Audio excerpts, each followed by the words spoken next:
ही ताजी आणि फ्रेश भेंडी पाहून तुमच्या लक्षात आलं असेल की आज भेंडीचं भरीत बनत आहे. खूप छान आणि टेस्टी पण तयार होतं.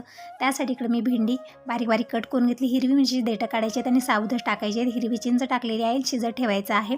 संग मी दूधही गरम करायला ठेवलेलं आहे. मॉर्निंगची कामं आपली धावपळीची असतात, संग करायची गरज असते.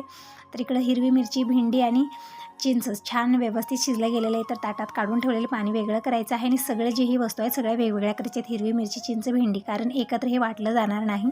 अगोदर खलबतमध्ये आपल्याला जिरं वाटून घ्यायचं आहे. नंतर हिरवी मिरची आणि चवीपुरतं मीठ, हळदी पावडर टाकून एकदम बारीक वाटून घ्यायचं. नंतर हिरवी चिंच वरची खापरं काढून बारीक वाटून घ्यायचं आहे. नंतर भेंडी टाकायची आहे. भेंडी टाकल्यानंतर कुठलीच वस्तू यामधली वाटली जाणार नाही, फक्त मिक्स व्हायचं काम करतं. नंतर मेथीची भाजी, कांदा पात आणि कोथिंबीर बारीक कट करून टाकायचं आहे. मिक्स करायचं आहे, काढून ठेवायचं. नंतर मी बाजरीच्या भाकरी बनवल्या. तोपर्यंत वागे आलेले होते. कोटंब भरलेलं आहे, देवांना नैवेद्य दाखवलं. आणखीन राहिलेल्या बाजरीच्या भाकरी मी बनवत आहे. तर ताट रेडी आहे. या सगळेजण जेवण करायला. भेंडीचं भरीत आणि बाजरीची भाकरी